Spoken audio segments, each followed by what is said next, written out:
Saya pengen kita semua itu menghargai begitu. Jangan cuma lihat Borobudur seperti sekarang. Ini dulu seperti ini dan bisa seperti ini lagi. Kalau kita nggak ikut-ikut, jangan sampai kita kehilangan. Ini tanahnya jeglong. Lah, Van Erp itu intinya beliau hanya ingin mengembalikan bentuknya asalnya. Mengenai yang miring-miring ini beliau nggak ngerti sama sekali caranya memecahkan bagaimana. Nah, ini yang di sana itu malah Raja Chulalongkorn itu juga minta ditatahkan tanda tangannya, dan ini nggak tanggung-tanggung dia tatahkan itu di alas kaki stupa induk. Terus dia menginstruksikan untuk dimas. Tapi untungnya waktu itu, nah ini saya kepingin cerita ini cuman ada satu hal. Ini kelihatannya seperti malapetaka, right? Dan ini benar-benar disebut oleh Cromb, oleh Van Erp semuanya sebagai malapetaka. Ini istilah yang mereka gunakan itu banyak sekali. Tapi yang menarik di sini, ini Raja Chulalongkorn ini menyebabkan orang-orang di negara Belanda menjadi jengkel dan marah. Kenapa kok diberikan sampai 8 pedati? Mulai arkeolog mulai bertenang. Nah, dari pergerakan ini juga pada waktu itu di tahun 1900 ada World Exhibition, pameran dunia. Ini adalah pavilion dari Belanda, adalah replika dari Candi Sari, plaster yang dibawa ke sana, dan patung Prasna Paramita yang dipamerkan. Wah, semua orang yang di Paris terkesima sekali. Ini orang Belanda, kerajaan Belanda ingin pamer. Ini loh jajahan kita seperti ini. Gini. Nah, ini membuat banyak orang pamer, dan tekanan mulai dengan pemerintah mengatakan, kamu jangan munafik gitu, dan jangan cuma begini, kalau betul-betul ini berharga, harusnya juga kamu rawat dong candi-candi itu. Nah, sebetulnya menurut saya ya, salah satu impetus untuk nantinya Candi Borobudur itu dibugar, itu justru karena kehilangan 8 pedati tadi. Begitu banyaknya itu menyebabkan kemarahan dan kejengkelan dari masyarakat di Belanda nih, mulai pressure pemerintahnya, mulai protes dan sebagainya. Dan akhirnya disetujui, makanya 8 tahun kemudian sudah dimulai pemugaran pertama. Bukunya yang dikumpulkan oleh Brandes, payahnya Brandes ini sayangnya meninggal, kemudian ditunjuk oleh Theodor Van Erp. Ini kalian juga bisa baca, nanti kalau ada kesempatan kita bicarakan secara detail. But ini keadaannya seperti ini waktu dipegang. Akhirnya diputuskan, pemerintah ini yang memutuskan, diberi uang. Ini pemerintah yang pelit, yang dulunya nggak pernah, yang cuek mengenai candi, justru karena ada protes-protes dari masyarakat dan wartawan-wartawan tentang diambilnya 8 pedati ini, malah dikatakan itu pencurian segala macam. Tapi toh karena betul-betul sudah diberi, kita pun nggak bisa minta loh. Karena itu waktu itu bukannya mereka ngambil, karena itu diberi secara resmi oleh pemerintah waktu itu. Nah, makanya saya kira dibalik segala malapetaka begitu selalu ada yang baik. Makanya saya bilang, kok saya kira Dwarapala yang dibawa ke Bangkok masih tetap melindungi Borobudur. Akhirnya dengan dibawanya ke Bangkok, akhirnya menimbulkan hal-hal semacam ini. Jadi akhirnya pemerintah Belanda setuju untuk membayar pemugaran pertama, dan cukup banyak.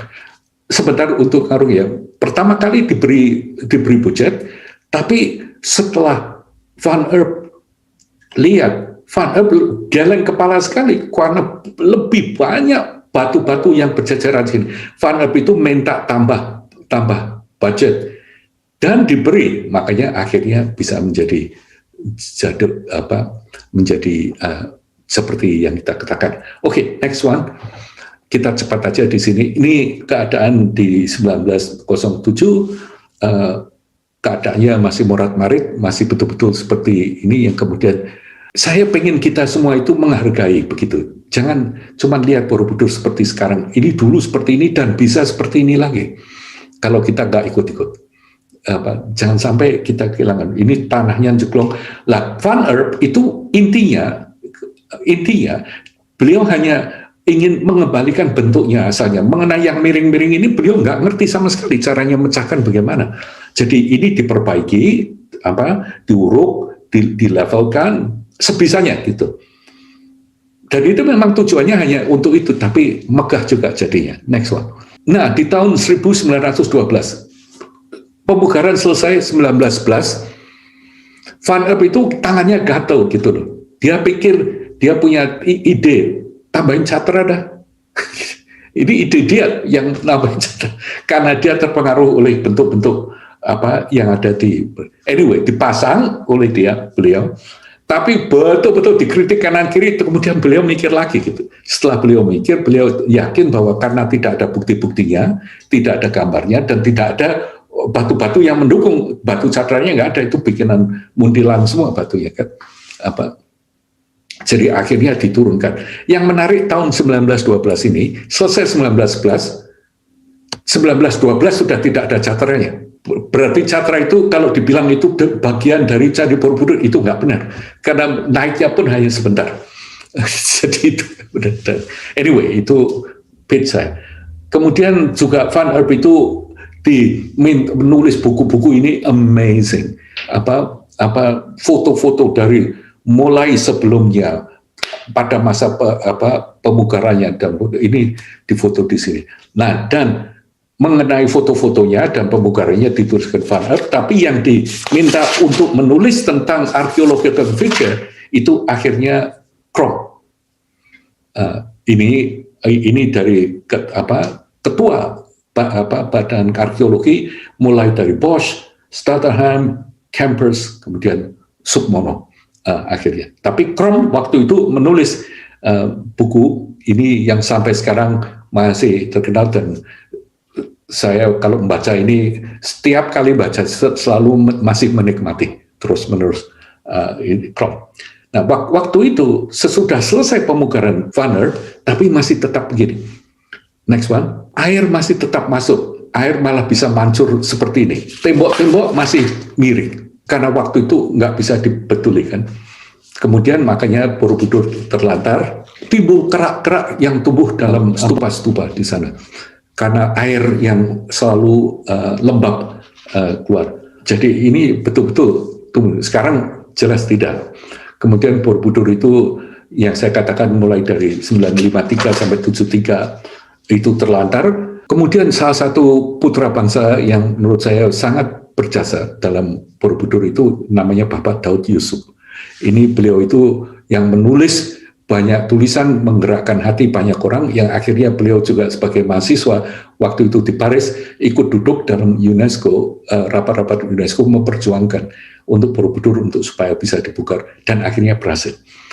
Borobudur kemudian diputuskan dengan bantuan UNESCO, tapi uangnya sebagian besar kita yang bayar sendiri, tapi dengan bantuan UNESCO, bantuan dari banyak ini Pak Sukmono dengan Pak Daud Yusuf yang waktu itu juga menjadi Menteri Pendidikan malah akhirnya. Kemudian pemugaran kedua ini luar biasa. Jadi intinya sekarang mereka tahu persoalannya air. Persoalannya air. Jadi yang mereka buat sekarang di semua lorong-lorong ini dibongkar, dibangun lantai beton dengan pipa-pipa untuk drainage, kemudian batunya ditutup kembali.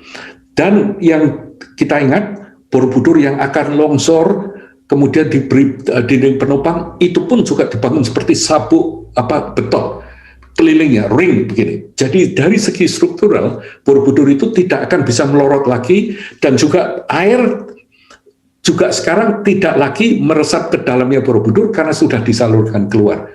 Tapi batu-batunya sendiri ini masih poros.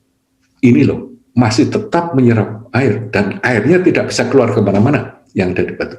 Makanya ini yang membuat aus. Anyway, good. Ini nikmati saja, ini foto-foto pemugaran kedua. Kamu bayangkan jutaan batu-batu dicopot satu persatu, ditulis tempatnya di mana, kemudian dipasang kembali.